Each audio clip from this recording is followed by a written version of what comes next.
Okay, so just we start. So welcome everybody to our third keynote of that Social Ontology 2020 conference. We are very delighted to welcome today Achille Varzi. It's really a pleasure for us to have you here, Achille. As you all know, I guess Achille is a professor at Columbia University, but above all, Achille is an ontologist who is interested in what exists. Achille has written an amazing number of paper and book on a no less amazing number of existing entities, namely events, truths, wholes, vagueness, election, locations, musical works, identity, cities, boundaries, poetry, parenthood, and even on violation of speed limits. So thus it's quite clear to us that to use some of your theoretic relations, Achille, that your work displays a myriad of contacts, connections, and overlaps with social ontology. No inconsistency at all. Nevertheless, I must say, at the risk of being unpleasant, that I spotted a hole in your CV in that respect, namely that you didn't publish any paper in the Journal of Social Ontology. So we hope we hope it will be corrected very soon. Anyway, I do not think anything I could say about you during the next 2 minutes is going to be nearly as interesting as what you could say during that time. But for those of you who wants to know more about Achille, know that he has written what is, in my opinion, the best philosophical autobiography on the web, which is a presentation of his career and work, which contains only negative sentences. So I cannot fail to warmly recommend that autobiography. And I cannot fail either, and we cannot fail to warmly thank you, Achille, for having accepted to participate online to that conference in this complicated time. It's really an honor for us to have you here, so warm thanks to you. Just a reminder for the audience, so that that conference is recorded for you to be aware, and we just ask you to shut your microphone during the conference and to just put it on when you want to ask a question. So without further ado, let me welcome Achille Varzi with an intriguing and very nice title, Derivatus Paradoxus. Thank you, Olivier. I hope you can all hear me. And many thanks to all the organizers and their collaborators, both for the work that went into the organization of the conference as it was initially conceived, and for all the extra heavy work involved in reconfiguring the whole thing as an online conference. And thank you all for being connected at this time. As many have already said, it's really a pity that we cannot be truly together in Neuchâtel, but things in the world are so bad that we have no right to complain. We're lucky people, lucky to be able to participate in a conference in this way. Now, I'm going to talk about something I do not understand. So maybe this is another example of a negative sentence. Literally something I do not understand. So please do not expect a positive talk, like a theory or something of the sort.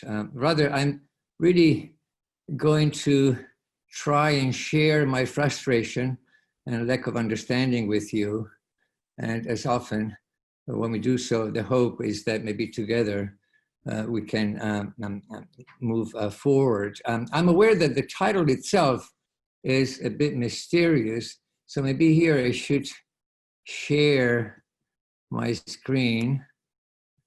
Wait a second. We tried earlier and it works. Just a second. There we go. All right. You can see it, right? Perfect. Good. So the title is a bit mysterious. Derivatus obviously refers to those financial products or contracts that are called derivatives. But paradoxes, here I think a subtitle that I added might help. subtitle is The Platypus of Finance. What I want to say today is that when it comes to those entities of finance, the so-called derivatives, we're pretty much in the same position as the British colonialists in front of the platypus when they first found it in 1798. Here is the beautiful creature.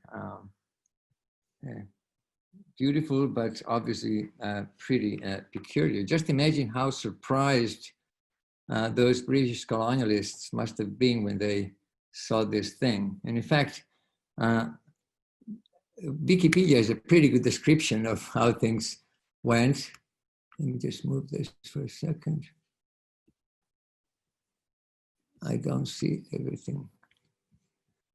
Is there any way I can make the sidebar? I can make it. Sure, just a second. Okay, good. So when the platypus was first encountered by Europeans in 1798, a pelt and sketch were sent back to Great Britain by Captain John Hunter, the second governor of New South Wales. British scientists' initial hunch was that the attributes were a hoax. George Shaw, who produced the first description of the animal in the naturalist Miscellany in 1799, stated it was impossible not to entertain doubts as to its genuine nature. And Robert Knox, the Scottish anatomist, believed it might have been produced by some Asian taxidermist. It was thought that somebody had sewn a duck's beak onto the body of a beaver-like animal. Shaw even took a pair of scissors to the dried skin to check for stitches.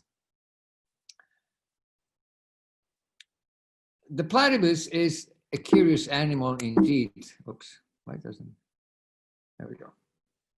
Here it is again. It's not a mammal because it lays eggs. It's not a reptile because it has warm blood. It's not a bird. It's got 4 legs. But then what is it? I mean, those were the 3 main categories where creatures of this sort were supposed to belong. Every animal of this kind was either a bird or a mammal or a reptile. And so I take the platypus to be a perfectly good reminder of the kind of ontological myopia, so to speak, that philosophers like to mention by quoting famous passage from Shakespeare's Hamlet. There are more things between heaven and earth that are dreamt of in your philosophy. The platypus is a perfectly good example of something that no one had dreamt of, a good example of ontological myopia.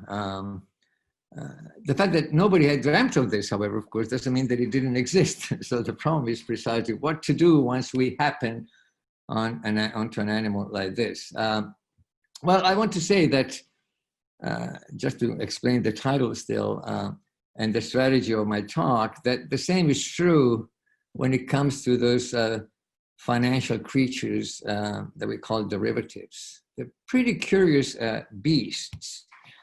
We don't understand what they are. We don't know whether they're abstract or concrete, whether they're objects or events, what they're made of, where they are. Yet there's no doubt that a lot in our current lives depends on those creatures.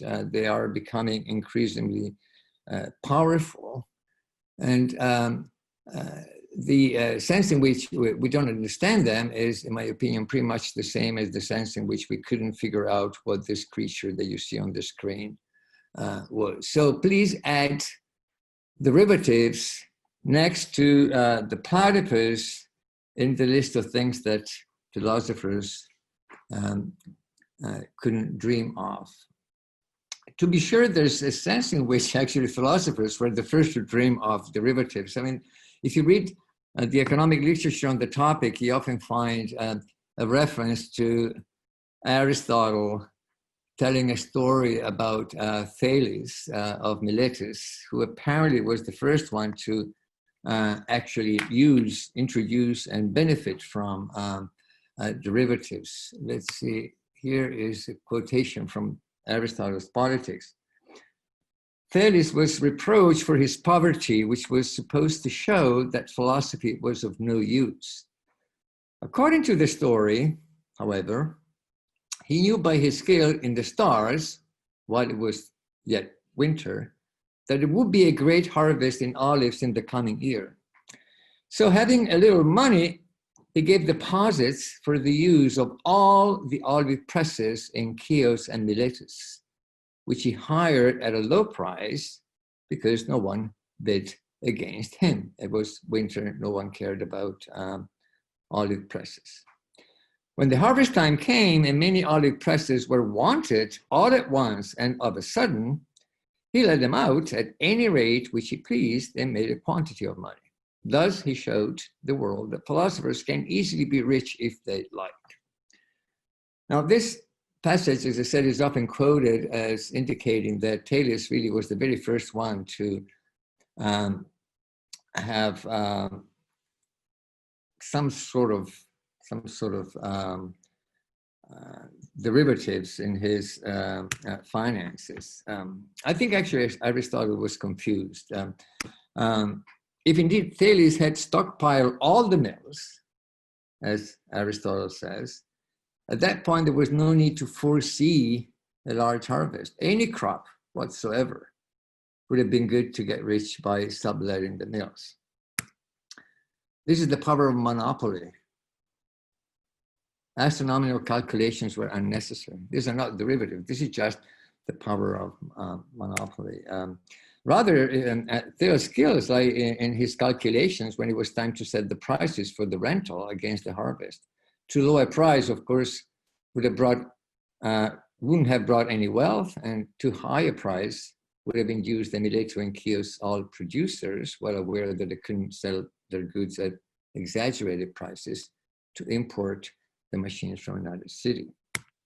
Anyway, the fact remains that the Asia Minor of the 7th and 6th century BCE, with its economy based on olives and carpets, was quite different from ours, where the economy is largely based on, if not entirely, almost based on the magical power of derivatives.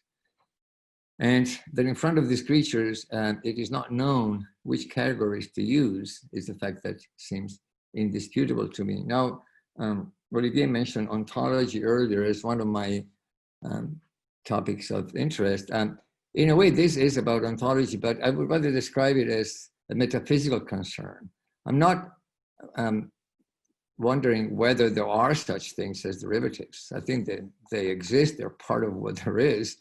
I'm really more interested in what they are. And when it comes to understanding what something is, given that it is, I think we're entering the area of metaphysics, strictly speaking. So my concern is not ontological insofar as ontology is concerned with the question of what there is. My concern is, strictly speaking, metaphysical. What on earth is a derivative? In 1800, which is to say 2 years after the original discovery, in quotes, because of course, this was a discovery for the Brits, but not obviously for those who lived down under. The German naturalist John Friedrich Blumenbach published an article where he couldn't find anything better than to call the platypus Ornithorhynchus paradoxus. I hereby do the same with derivatives, offering the category Derivatus Paradoxus. But there's one difference which I want to stress and which will be in the background, or at least by way of motivations of my talk. The platypus is a nice little cute animal, but not much depends on it. Derivatives are conquering the world, creating financial crises and a great many disasters besides. We better figure out what they are, or we're going to be in trouble. So that's my political implicit message behind all of this. All right, so there are two strategies in principle one could follow when it comes to a task like this, which are indeed the strategies that were followed at the time when Blumenthal was writing about Ornithorhynchus paradoxus. One strategy is to insist that derivatives are entities of a familiar type. We just have to figure out which type. The other strategy is to say, well, no, derivatives belong to an entirely new kind. I never dreamt of this. And we must recognize the need for a category, for a new category that we never dreamt of. As with the platypus, the question is whether to side with the Scottish zoologist William Hay Caldwell. You might remember him. He's the one who ended up classifying the strange oviparous among the mammals, forcing the category, saying mammals typically don't lay eggs, but there are exceptions. Here is one.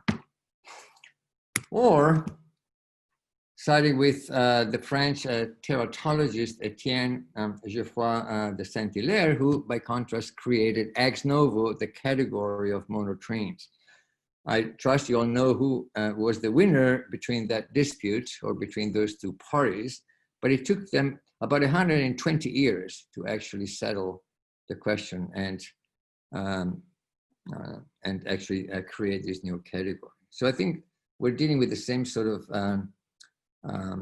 two options with regard to our task. So let's consider briefly the first one, which I think doesn't take us anywhere. Derivatives are entities of a familiar type. In the economic financial literature, at least as far as I understand it, the first option, this option is actually a favorite.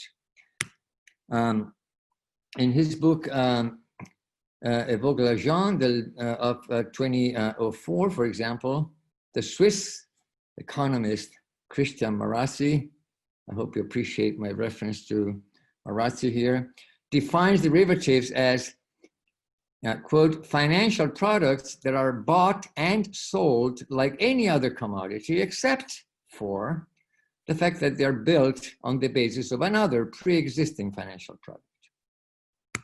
In other words, derivatives will be, and here is another quote from the same book, products that do not have a value in themselves, but a value that derives from underlying products such as ordinary shares, bonds, currencies, mortgages, debts, credits, and interest, or from raw materials such as oil, wheat, gold, etc. So not a value in themselves, but a derived value.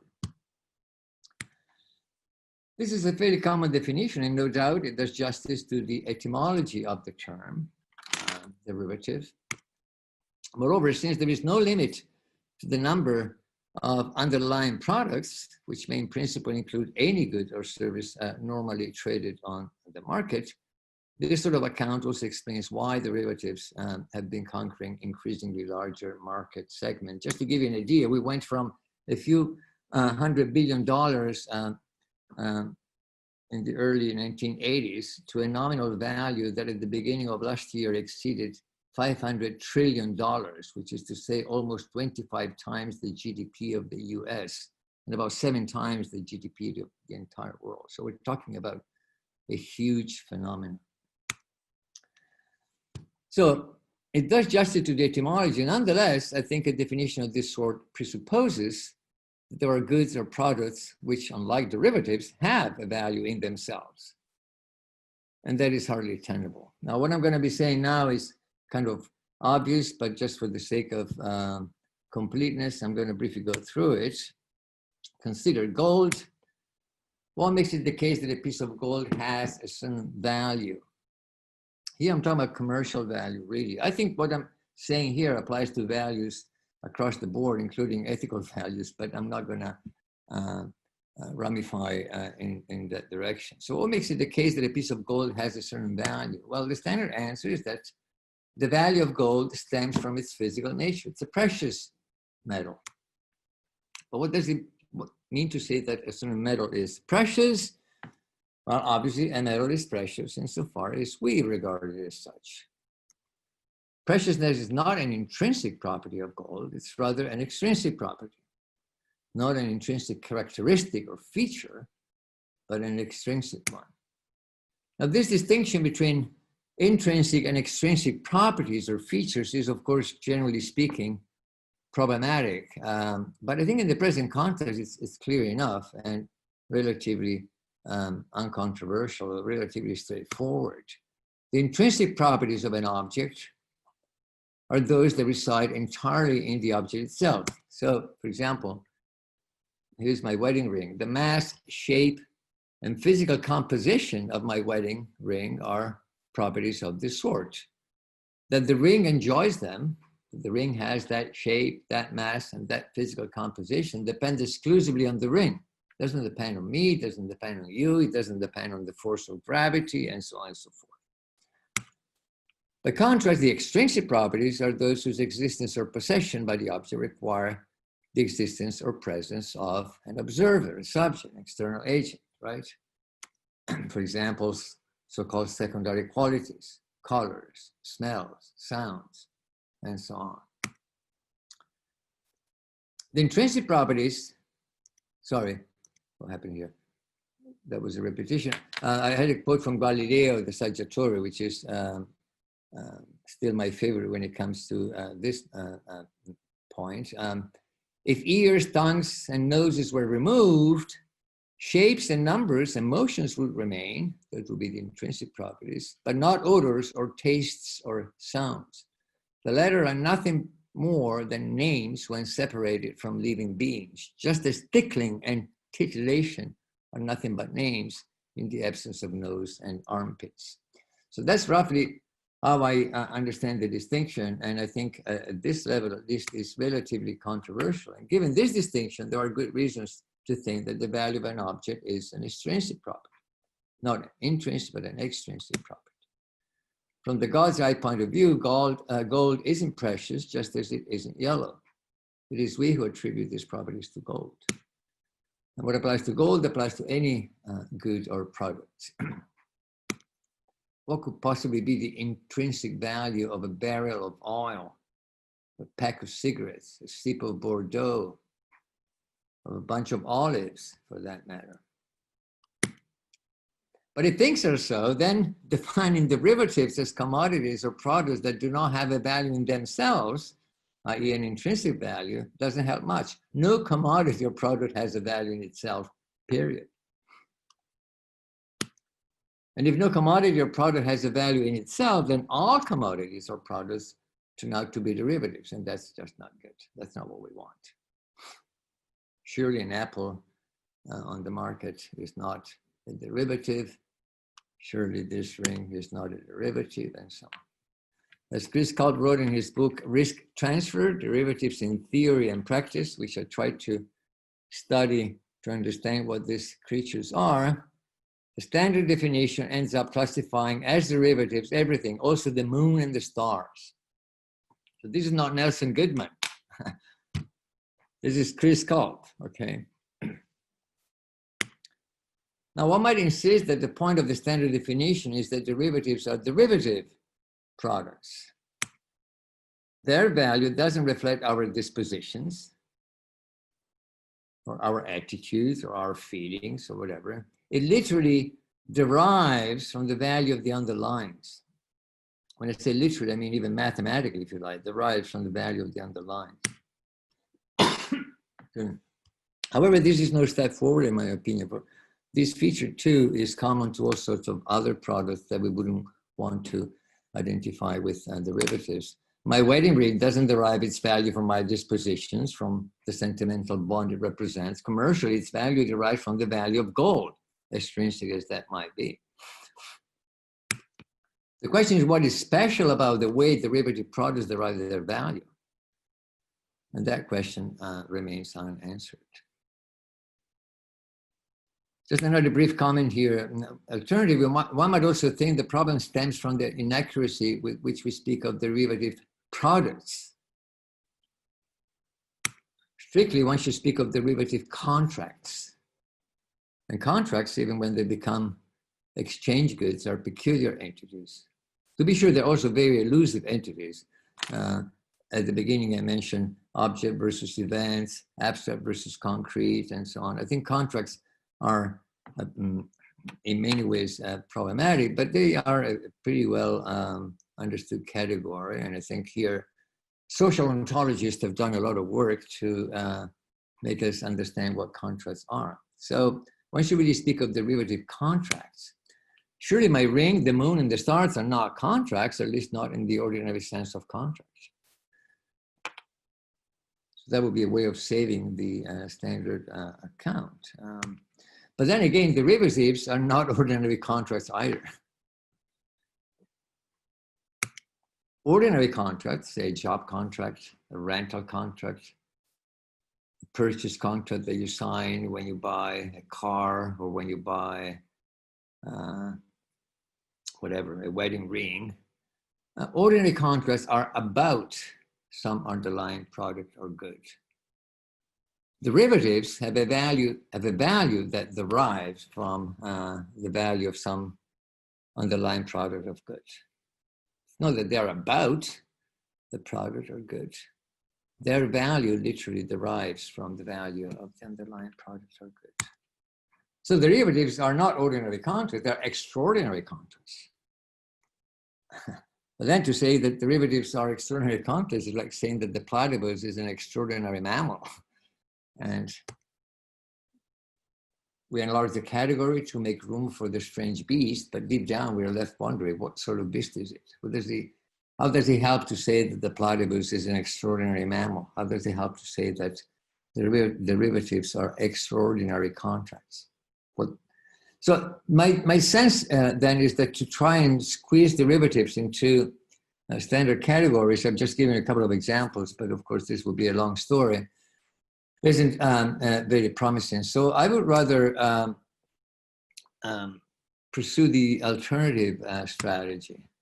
So not the strategy a la Caldwell, corresponding to the idea that derivatives can be assigned to one of the categories we already have, but the alternative strategy, the Geoffroy strategy, which in the case of the platypus resulted in the creation of a new category altogether, the monotremes. Problem is that I'm not going to give you this new category. I'm going to end up with Derivatus Paradoxus. I'm just Blumenthal. But ideally, in order to come up with the relevant financial monotremes, I think we have to go via Blumenthal and via the paradox. Now, that means instead of focusing on those features that derivatives have in common with other entities, let's focus on the differences, on the peculiarities of these strange creatures of our time. Now, we need to be a bit more precise because otherwise this is going to be too vague in terms of a bit of a notion of derivatives. So I'm going to focus on a couple of concrete examples. Usually, there are two large families of the derivatives that are distinguished. Futures and options. Futures are contracts whereby the relevant parties commit themselves to the sale or purchase of certain goods at a fixed price on a fixed date in the future. Options, by contrast, are contracts that confer the right, but not the obligation, to sell or purchase certain goods at a fixed price on a fixed date in the future. So in the first case, we have a commitment. In the second case, we have we subscribe to a certain right. More precisely, with regard to futures, the negotiation is based on the market value of the underlying goods. Sorry, on the market value that the underlying goods are expected to have by the expiration date. Okay, so you and I, in engaging in a contract of this kind, we have some expectations concerning how much, say, olives will cost a year from now. Our expectations are a perfectly good example of what economy has become: pure epistemology, pure guessing, pure speculation in terms of beliefs and evidence. So the negotiation is based on the market value that the underlying goods are expected to have by the expiration date, the date mentioned in the contract. Options, the negotiation is based only on the value of the right to buy or sell the goods at the price hypothesized by one of the contractors, by one of the agents. So I'm going to give you two concrete examples. You might want to take a couple of screenshots here because it might get technical and it might be hard to follow, even though I did my best. As you can see, I basically wrote the whole thing also for timing reasons and because I don't trust this zooming system. But this next few slides might be a little rich. So here's an example of a future. Agent X owns certain goods. Let's call them G. And agent Y buys those goods, G, at a certain price, P, that will be paid, however, at a later date, D. So Y buys the goods at a certain price, P, but the payments will take place at a later date, say 6 months, a year from now. The actual value, V, of goods G at date D, at the future date, will be determined, of course, by the market. But the price P that Y will pay to X is fixed in advance and only on the basis of their joint forecast, of their expectations. So you and I think that a year from now, olives will cost P. So I'm going to pay you, I'm going to say, okay, I'll buy olives from you at this price, P. But I'm going to pay you at date D, let's say a year from now. A year from now, the cost of olives is going to be V. That's how the market has settled the value. But I'm going to pay you P. Okay.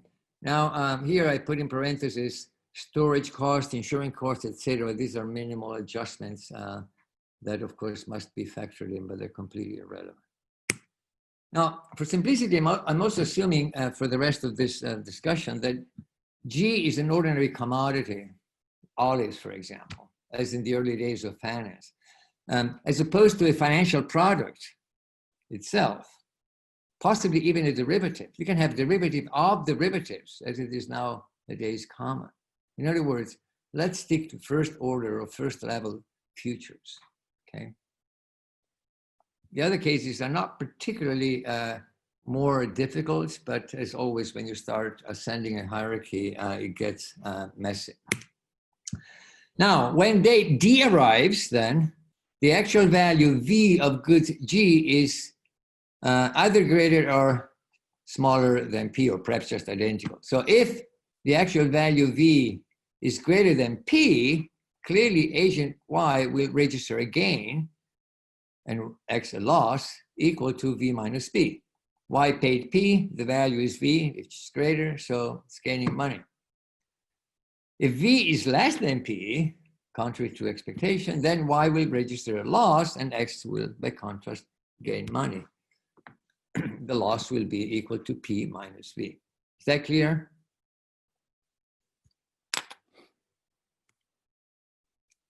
Option, as opposed to future. Agent X again owns some goods, G. Agent Y pays a certain amount, say R, for the right, that's why I said R, to remember the word right, pays an amount R for the right to purchase G, the goods, from X on a later date D at a certain price P, obviously greater than R, that at the time of the contract, both X and Y considered convenient. So here, I give you, suppose that you are X, I'm Y, I give you a certain amount, a certain fee R, just for the right,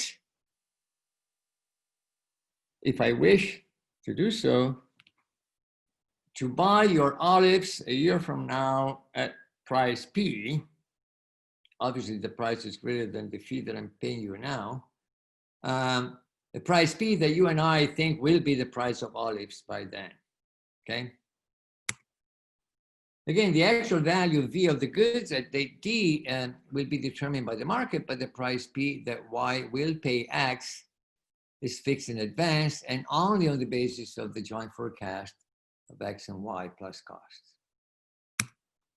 When D arrives, if V the actual value is greater than P plus R, which is to say the sum of the price stipulated, agreed upon, and of the little amount that I pay to purchase the right, to book the rights, so to speak. So if V is greater than that sum, then Y will have all the interest to buy G by paying just P to X.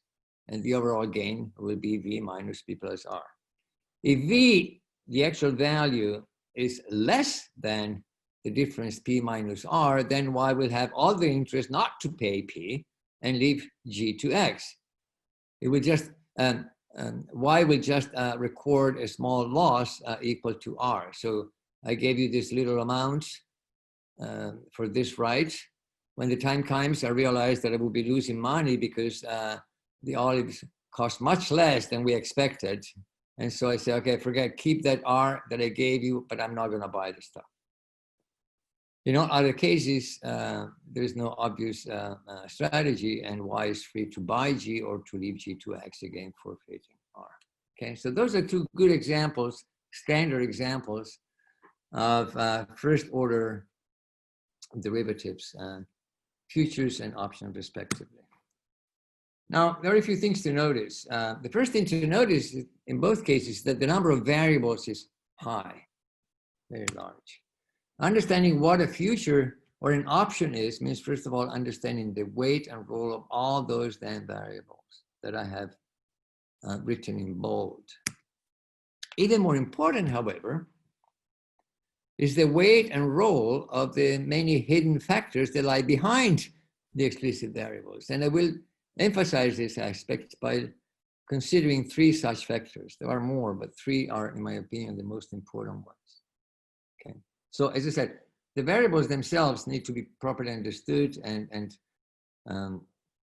factored into our explanation of what a future is. But the stuff behind those variables, the first important factor is this, that the very notion of a derivative's value is of a different nature than the value of the underlying goods.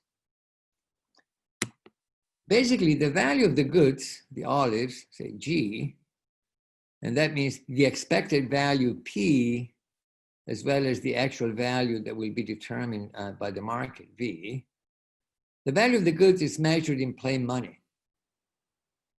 The value of the contract, by contrast, in whatever sense we can speak of a value of the contract, is measured in terms of convenience or inconvenience. In the case of futures, we could perhaps identify the value of the contract with a certain absolute value, say V minus P. V is the actual value that the goods will have. P is the price that I will pay. And this, of course, will be a value that takes a positive sign for one of the agents and a negative one for the other. But in doing so, we would lose sight of different elements that also seem to confer added value to the transaction. So this absolute value doesn't, as it were, deliver the whole story.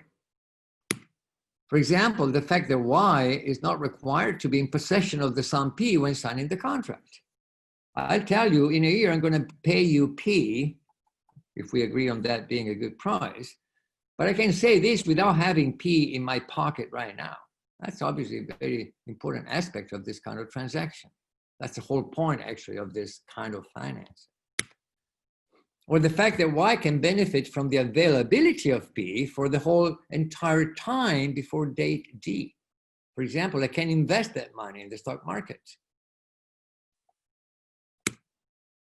Or the fact that X can benefit from the possession of the goods for the entire time before date D. Now, this wouldn't work for olives, but it can certainly work for other things. For example, suppose G is not a set of flour, fabrics, or olives, but a set of cars or a package of shares and so on. Obviously, X will benefit for the whole duration of time before D from the possession of the goods and so on. So there are very important elements of added value besides that absolute mathematical value that I gave you.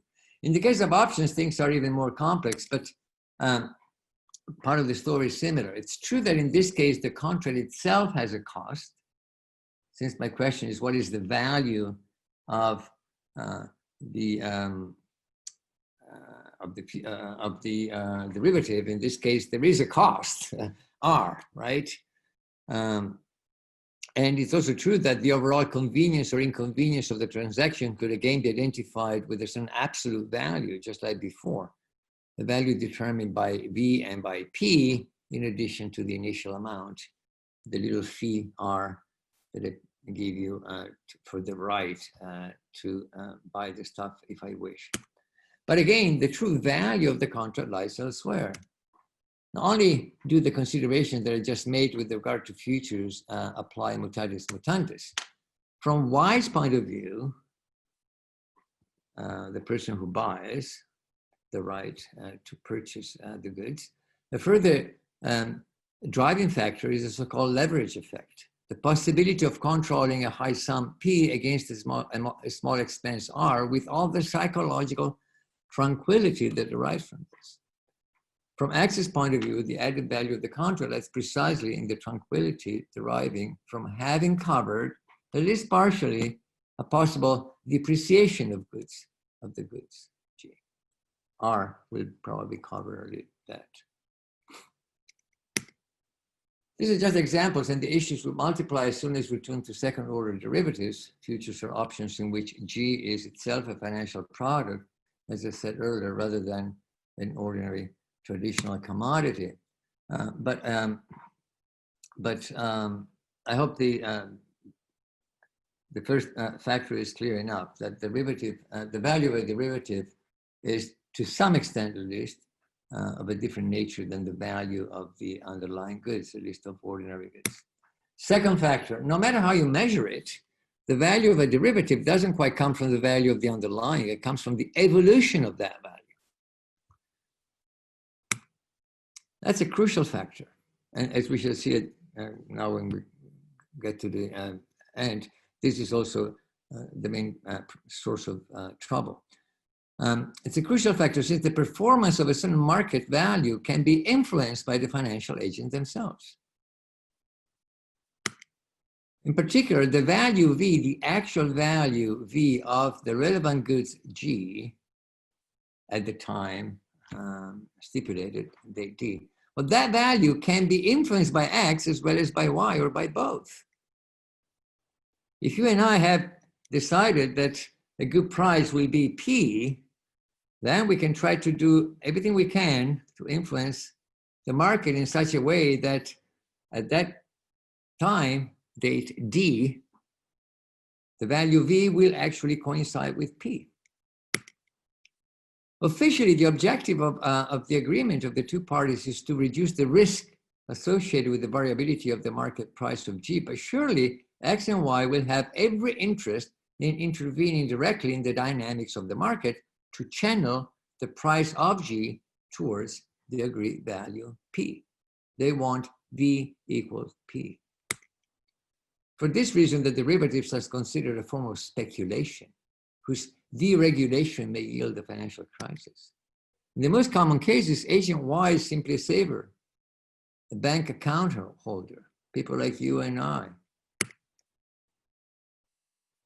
Since the typical saver lacks the necessary skills to carefully determine the value of P or to predict the value, the value V, not of V, Y is in a condition of asymmetry with respect to X, which is typically a bank. That's why it's. But the point is not only that one of the two agents can be unwary and the other unscrupulous. This is a practical problem, so to speak. From a theoretical perspective, the point is this: to the extent that the performance of the value, the actual performance of the value of the underlying is influenced by the relevant agents, by X and Y, the mechanisms that determine the value of the derivative are not linear. The mechanisms that determine the value of a derivative are not simple foresight techniques. It's not just a matter of foreseeing or predicting. This might apply to Thales, who relied solely on calculations related to the movement of the moon and planets. Today, it's no longer so. Today, we're dealing with derivative contracts whose contractors often take action to ensure that the market will evolve in a certain way. In short, today we're dealing with contrasts where predicting is predetermining. The very fact that we predict the value to be P is going to channel the price in that direction. Third factor, not only can X and Y influence the evolution of the market value of the underlying, it's their very agreement, the derivative itself, that can have this effect. The stipulation of a derivative contract in itself constitutes an event in the financial world, an event that the underlying market cannot ignore. Olives are going to have a certain price, but if the market knows that you and I have signed into a future about olives, well, that's going to have an impact on the price of olives. Knowing that X and Y have agreed on price P means knowing that on date D, there will be customers willing to exchange goods G at that price. And this can only affect the mechanism that determines the actual value P. So whereas the previous point was that X and Y can try to do everything that will do everything they can to channel the actual value towards P, this third point is that the market reacts to the fact that X and Y are signing into a derivative contract. Again, to predict is to influence. And if it is so or can be so regardless of the direct intervention of the two agents X and Y. Okay? Thus, on the one hand, derivatives derive their value from the evolution of the underlyings. On the other hand, the underlyings themselves, olives, derive their value, at least in part, from the performance of the derivatives. It's a really complicated story, a tangled business, no doubt about it. Excuse me. All right, so last part. The count as theory. There's one more complication besides the presence of these three hidden factors. And in a certain sense, it is the most important one.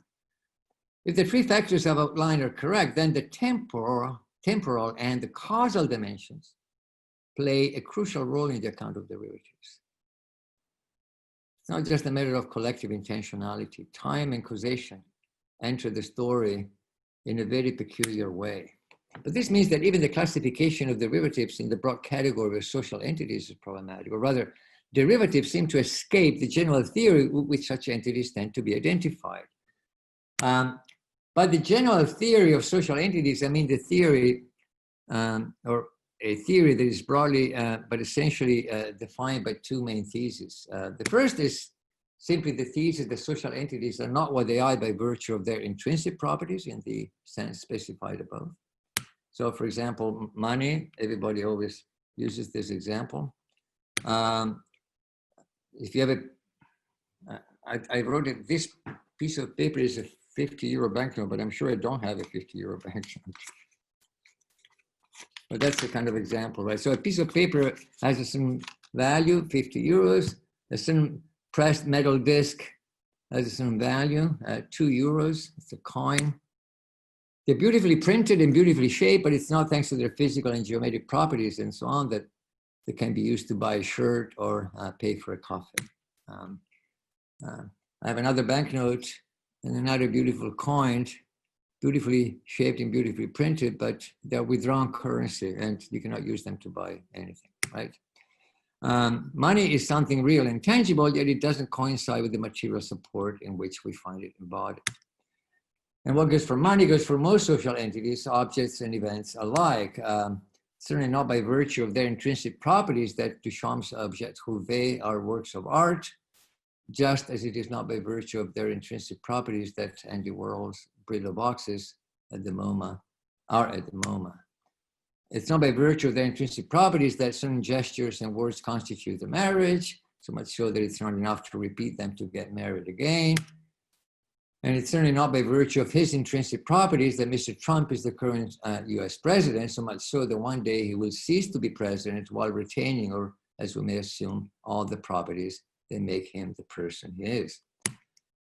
Now, this distinctive feature of social entities will also seem to characterize the entities we're interested in, derivatives. It's not by virtue of the intrinsic properties of that printed paper or of those hand movements that X and Y may be said to be signing a future or an option.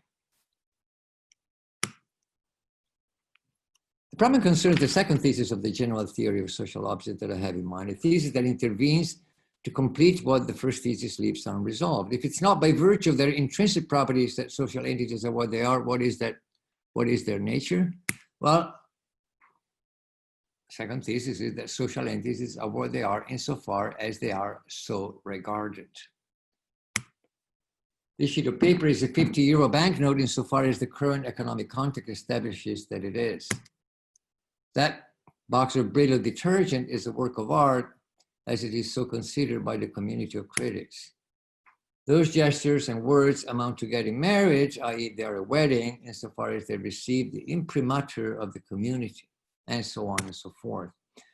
Now, establish, consider, receive, etc. are terms that refer to complex processes, but I take it that the basic idea is familiar to everyone here. We're dealing with objects and events to which a certain community confers a certain status function. That serves constitutive rule for social entities, often cited and often endorsed. A counts as B in context C, where A is a concrete object typically, or an event. B is its social identity, and C specifies the relevant community, time, legal system, etc. Now, everyone is familiar with this formula, so I'll skip the details and I'll skip all the issues about collective intentionality, which others are discussing at this very conference. The question is whether the formula applies to derivatives. Surely derivatives are, we want to say, social entities in some sense. But unfortunately, the answer appears to be in the negative. This is my last point. What time is it? Yeah, I think I should be able to be in time. Precisely insofar as they depend on temporal and causal factors, such entities appears to escape the formula altogether. So A counts as being context C. What would A, B, and C correspond to in the case of derivatives? Let's go back to the example of a future. Remember, X owns certain goods, G, Y buys G at a certain price, P, to be paid at a later date, D. The actual value V of G at D will be set by the market, but P is fixed in advance by X and Y based on their predictions and their expectations. Now, A, B, and C. What would A be in a situation like this? Well, it seems to me that here we don't have a big problem. The only candidate for this role would seem to be the complex consisting of the printed paper, or maybe an electronic sheet or whatever, and the signatures or whatever that form the contract between X and Y. So A is just the material or electronic complex that eventually results in a contract between X and Y. Let's say a piece of paper with some signatures. Whether this complex is an object, an event, or something else, actually, I think in the end of the day, is not a problem. It doesn't really matter. Whatever it is, the contract would constitute the support for the derivative in question. So when we say that derivatives are contracts, really, we want to say that derivatives are the B's with respect to contracts which play the role of A in our formula. What about B itself? Well, the intuitive answer is that the candidate for this role is precisely the entity in question, the future. So a certain contract A counts as a future B in context C. However, here we need to be a little more precise because future in itself doesn't mean much. It's a broad category. What could it mean to consider A as a future, i.e. to attribute A the status of future? Consider again the case of money. With reference to this banknote, the formula doesn't say that it counts as money. What could that possibly mean? The formula doesn't say that it counts as money. The formula says that it counts as 50 euros, say. I.e., more precisely, it counts as a valid document to purchase goods worth 50 euros. It would be nice to go back to old banknotes. Unfortunately, now I have to switch currency for the example, but the old US banknotes, now removed, had this interesting wording. The Federal Reserve Bank of Boston, Massachusetts will pay the bearer on demand $5.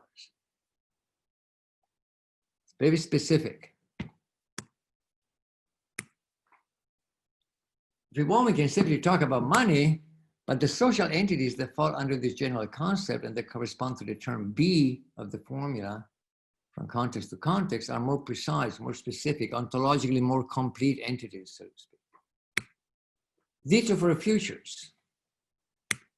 We can talk about them in general terms, but when it comes to applying the formula to particular contracts, those that from time to time correspond to A, we need to specify what futures they are. With reference to our example, the one that I reproduced above, we could say the B is, here's the specific derivative based on A. B is Y's promise to purchase good G from X on date D at price P, regardless of the actual value V of G on that date. That's a specific value. That's the counterpart, so to speak, of 50 euros. It's not just a future. It's a very specific one. Just as money was initially a promise, albeit a rather general one, so futures are promises, albeit very specific. And similar considerations apply to the case of options. I'm going to skip this. So far, so good. Note that this way of identifying A and B does justice to the standard intuition that derivatives derive their value from the value of their underlying goods. The relation counts as links a contract A to the underlying G that appears in the specification of the promise B. So far, so good. At this point, we only need to clarify the third term of the formula C, and this is where the problem lies.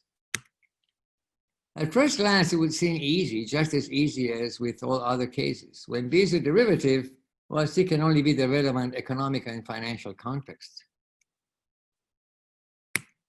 But wait, that context is not fixed throughout the process, i.e. from the time when the contract A is signed to the payment date, D.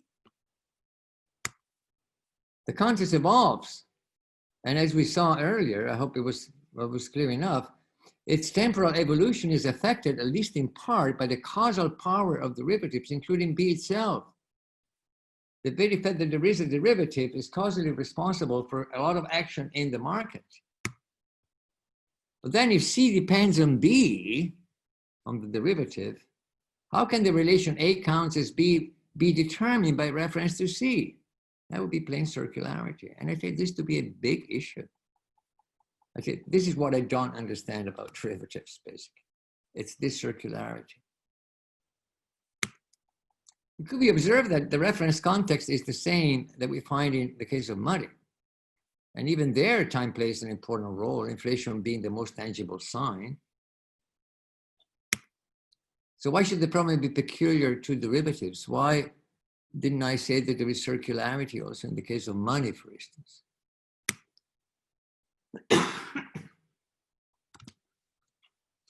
Well, here's the answer. In the case of money, the temporal or dynamic dimension of C, the context, plays no role in the relation A counts as B. This piece of paper counts as 50 euros and will continue to count as 50 euros for as long as the economic context defined by certain EU regulations is enforced. It's perfectly constant. The context is not static, but it is static from the point of view of B, from the point of view of the 50 euros.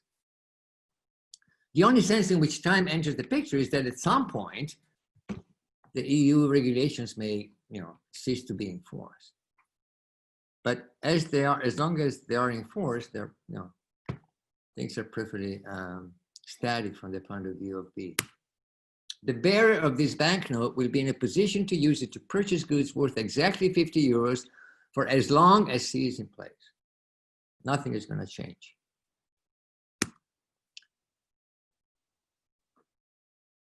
That the goods are not fixed once and for all, i.e. that inflation could lead to significant change in B's actual purchasing power. Well, that's true, but completely irrelevant to B's determination. Inflation has nothing to do with the value of this piece of paper in terms of the formula that we're discussing. It's its purchasing power that is affected. In the case of derivatives, by contrast, the temporal, and I should also add again, causal dimension of the economic context C plays a crucial role in determining B. The value of the agreed price, P, depends on X and Y's predictions regarding the state of C, the context at date D. Furthermore, we already saw that the state of C, of the context, on that date may in turn depend on corrective actions by the two agents or on the induced value associated with the derivative itself, B. The situation is therefore profoundly different compared to the case of money. Indeed, the situation is exactly reversed if we think about it. In this case, it is the purchasing power associated with B that is not affected by the performance of C. In the case of money, we have inflation, and so the purchasing power is affected. Here, the purchasing power is not affected because it's fixed in advance. That's precisely the raison d'etre for futures, and more generally of derivatives, to reduce the risk associated with the variability of the market price of ordinary goods, of the underlying. So I hope it's clear why I think we have a strange creature here, because to the extent that this sort of formula that we often consider, if anything, for the purpose of producing a more refined version of it, tells us what social entities are. Well, to that extent, I'm disturbed by the fact that it seems impossible to pin down C in the formula. So on balance, the formula A counts as being contingency doesn't seem applicable to derivatives. I know my time is over, so I'm going to go very quick here. But of course, one can take this to be a sign that the formula isn't general enough, that it is defective in some sense. Derivatives are social entities, yet they escape the formula. Too bad for the formula. There's been a lot of discussion of this sort with regard to other sorts of entities which have been found problematic, electronic money, corporations, and so on. Now, the point is that all of that discussion, however, as far as I'm familiar with it, so let me say some of that discussion, the one that I'm familiar with, has emphasized problems with A, with the relevant A. Sometimes there seems to be no material entity A doing the job. Sometimes A is elusive and so on, but that's not the issue here. Here the problem is with the role of C.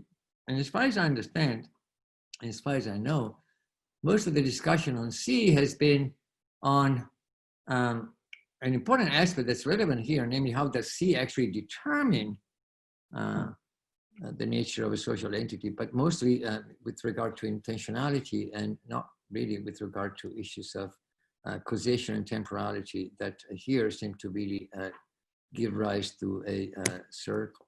If we don't understand the role of C, we are in trouble. So here is the last slide that I had. Recall Blumenbach, Ornithorhynchus Paradoxus. I say Derivatus Paradoxus as a starting point. But recall the difference again. The platypus is a cute animal, not much depends on it. Whoops. Derivatives, by contrast, are conquering the world. They're more like Godzillas, not like the platypus, creating financial crisis and a great many disasters beside. We better figure out what they are, or we're going to be in big trouble. So we better figure out how C plays the role. Oops. We better figure out what on earth the context, the economic context, is doing in determining the nature of our little financial potentially disastrous platypus. Okay, that's it, I think. Thank you so much for your attention, and I'm sorry if it took a little longer time.